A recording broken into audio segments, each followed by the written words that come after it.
Imagine this. You wake up, but you're not really awake. Your chest is heavy. Your limbs feel like lead. Your thoughts, slow, foggy, as if someone has been pulling pieces of your soul while you slept. There are no wounds, no bruises, just a creeping hollowness. An exhaustion that doesn't come from lack of sleep, but from something far more sinister. Something feeding. You look around. Nothing seems out of place. But deep inside, you know something has touched you. Something is still watching. In the forests of West Africa, whispered through generations, there lives a creature more terrifying than any vampire or ghost tale you've heard. It doesn't break down your door. It doesn't howl in the night. It doesn't even need to speak. Because this thing, this ancient entity, is far more clever. It waits. It blends. And then it steals. This is no ordinary predator. It doesn't crave flesh or blood. What it wants is your essence, the very life that keeps you warm, joyful, and alive. They call it the Adze. By day, the Adze can look like anyone, a neighbor, a friend, even a sibling. It smiles when you smile. It laughs when you laugh. But when the sun sinks below the horizon, it sheds its skin and becomes something else entirely. Something inhuman. A swarm of fireflies, flickering, floating, innocent to the untrained eye. But this is no harmless light. These tiny flickers are its eyes, its fingers, its teeth. It slips through the tiniest cracks, into homes, into beds, into bodies. And when you wake up, if you wake up, something inside you will be gone. This is not just legend. Among the Yu people of Ghana, Togo, and Benin, the Adze is feared not as a story but as a threat, a reality, a shapeshifter that hunts in silence and feasts in secret. Now, imagine you're a child, drawn to those glowing fireflies, unaware of what they truly are. That's where our story begins. In a remote village along the banks of the Volta River lived a young girl named Abana. She was gentle, curious, and loved the night sky. While other children feared the dark, Abana chased it, fascinated by the golden flickers that lit the forest edges each evening. She believed they were tiny stars that had fallen from heaven, blessings sent to light the path of the pure-hearted. Every night she would sit on a wooden stool outside her family's clay hut, feet tucked under her, eyes wide, waiting for the lights. They came like clockwork, small glowing orbs floating through the trees, dancing in the warm West African air. She would whisper to them, smile at them, reach for them, until one night, her grandmother grabbed her wrist. Hard. "Don't follow them, child," she whispered, her voice sharp, low, and trembling with something older than fear. Not all light brings warmth. Some lights are traps, and some stars fall for a reason. But Abana didn't understand. Not yet. That night, she slept restlessly. She awoke drained, her cheeks pale, her heartbeat shallow. Her mother said it was just the heat. Her father said it was a passing illness. But her grandmother said nothing. She just watched her with tired, knowing eyes. Eyes that had seen the signs before. Over the next few nights, it got worse. Abana stopped eating. She stopped laughing. And worst of all, she stopped dreaming. It was as if something had crawled inside her spirit and dimmed the light from within. And every night, just outside her window, those fireflies returned. This isn't a fairy tale.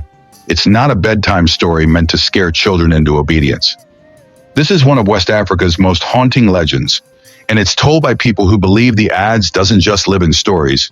It lives in shadows, watching, choosing. And tonight, you'll learn just how far it can go.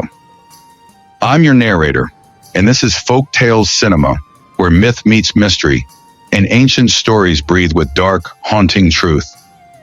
If this tale has already stirred something inside you, if you've ever felt the presence of something you couldn't explain, subscribe to Folk Tales Cinema, hit that like button, and drop a comment below.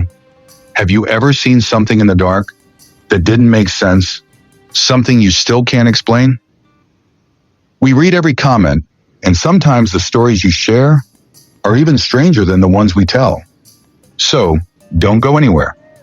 Because what happens to Abana next will make you question the difference between light and lure. Abana laughed softly, shaking her head with a spark of disbelief. They're just fireflies, Nana, she said, watching the golden lights dance in the humid air outside their small thatched hut. Her grandmother's face turned grim, her eyes hard and distant. That is what they want you to believe. Those words settled into the corners of Abana's mind like smoke. That night, as the village of Abeme slept beneath a thick blanket of stars, Abana felt something she couldn't explain. Not a sound, not a sight, just a presence, a heavy stillness that seemed to settle on her chest, invisible but suffocating. Her sleep came in restless waves. She dreamt of flickering lights circling her in the darkness, moving closer, faster, their golden glow no longer soft and beautiful, but cold, invasive and alive. When she awoke, the sun had barely touched the horizon, and her body felt wrong. Not sore, not sick, just empty. An eerie weakness clung to her muscles. Her breath came slow and shallow. Even her eyes struggled to focus. Her grandmother was already awake, crouched beside the hearth, stirring a pot of herbs over open flame. The scent was bitter, pungent, almost sour. She didn't look up. "It has found you," she murmured. Abana blinked slowly. "What has?" Her grandmother looked at her for a long moment. There was pain in her eyes, but not surprise, only resolve. "The Adze, it has chosen you, and if we do not act now, it will take all that you are. How do you fight something you can't see? How do you battle a creature that can slip through the smallest cracks, take 1,000 forms, and leave no wound? That is the horror of the Adze, a predator of spirit, not of flesh." Abana tried to sit up, but her body sagged beneath her. Her limbs felt as if they belonged to someone else, someone half dead. Her grandmother knelt beside her and handed her a small wooden cup. The liquid inside was dark, thick, and earthy. The scent alone made Abana's stomach twist. "Drink," she commanded gently. Abana obeyed. The taste was bitter, but she forced it down. "What is happening to me?" she whispered. Her grandmother closed her eyes. "The Adze has begun its feeding. It draws from you slowly, night after night, until there is nothing left but a shell." Tears welled in Abana's eyes. She had heard the stories, always whispered around cooking fires or spoken with dread at funerals. The Adze, a shape-shifting entity that preyed on children and the gifted, slipping into homes as a swarm of fireflies, draining life with no warning, no trace. "But why me?" "Because you shine brighter than others," her grandmother said. "The Adze is drawn to life, to promise. It seeks the young, the spirited. You were chosen because your soul burns hot, Abana, and it wants to make that flame its own." The truth struck harder than the weakness. The fireflies she'd once admired had never been beautiful. They had been watching, waiting. Her grandmother rose, strength in every step. "We do not have much time. Tonight it will come again, and tonight we will trap it." Unlike Western vampires with their aversion to sunlight and garlic, the Adze had only one vulnerability. It had to return to human form if captured. If they could trap it in its insect state, it would be forced to reveal its true face. Abana and her grandmother prepared the hut with ancient care. They ground sacred herbs into thick paste, bitter leaves from the forest known to repel spirits, roots that carried the old power passed down through the bloodline. They rubbed the mixture along the doorway, smeared it across the windowsills, stuffed it into the smallest gaps in the mud walls. Finally, her grandmother took out a woven net, stained deep with sacred oils, a talismanic web of protection. The smell alone sent shivers through Abana. "Tonight," her grandmother said, her voice like stone, "we do not run, we do not fear, we wait." As night fell over the village, silence spread. Crickets chirped nervously. Owls called in the distance. The moon was high and swollen, casting silver light on the earth. Abana lay on her mat, heart thudding wildly, listening to every creak of the wind. Then she saw it, a single firefly. It slipped through the thatched roof, glowing brighter than the rest. Its flight was slow, deliberate. It hovered over her, spinning in circles. Then another joined it, and another. Within moments, the hut was alive with golden lights. They moved with purpose, not random, not playful, but calculating. Abana held her breath. Then her grandmother struck. She threw the net high and hard. It landed on the center of the swarm. Instantly, a shriek ripped through the air, inhuman and sharp. The fireflies panicked, their glow twisting, pulsing, fighting the net. And then, in a blink, the lights vanished.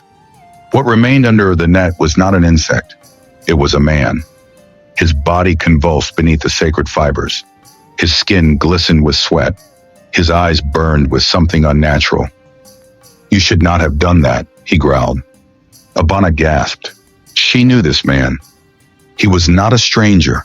He was the village healer, the one who brought roots to the sick, the one who touched her forehead when she had fevers, the one who had always smiled. "The Adze. It was you," she whispered. His smile turned to a sneer.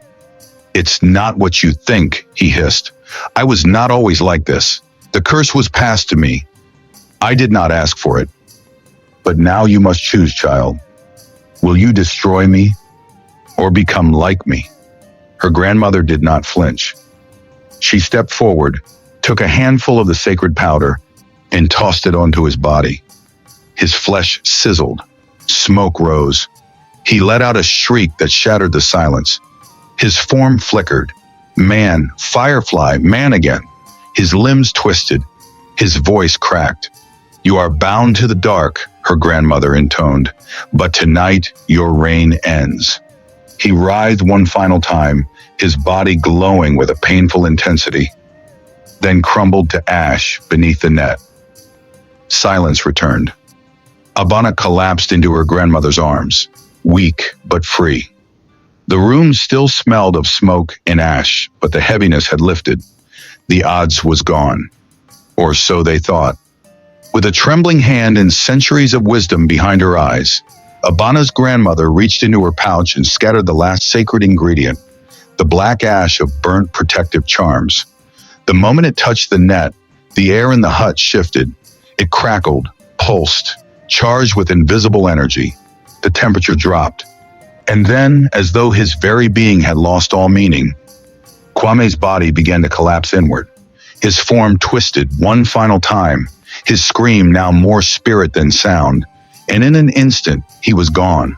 Not dead, not sleeping, erased. His essence disintegrated into a cloud of dust. A sudden wind, from where, no one could say, swept through the hut, carrying the ashes out through the cracks in the roof, as if the spirit world itself had come to reclaim him. When it was over, there was no blood, no remains, just silence. Abana stood there, her legs weak, her chest rising and falling like the ocean in a storm. Her lips were dry, her palms were cold. She had faced death, but more than that, she had faced something ancient, something beyond understanding. Her grandmother looked at her, eyes soft now. The strength in her voice had dimmed, replaced with quiet sorrow. "Do you understand now, child?" Abana nodded slowly. Words failed her. But yes, she understood. The Adze was not just some beast of the shadows, not just a curse passed from one to another. It was a warning, a whisper across time. It was a story woven into the fabric of her people's identity. A lesson passed down not just to scare children, but to remind them, not all monsters have claws. Some wear warm smiles. Some live next door.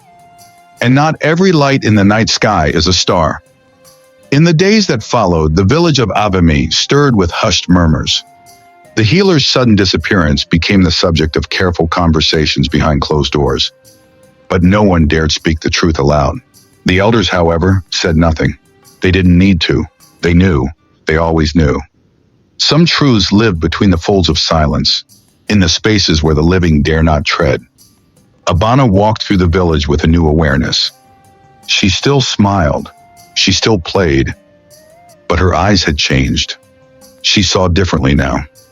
She understood that not every sickness had a name. Not every sadness was natural.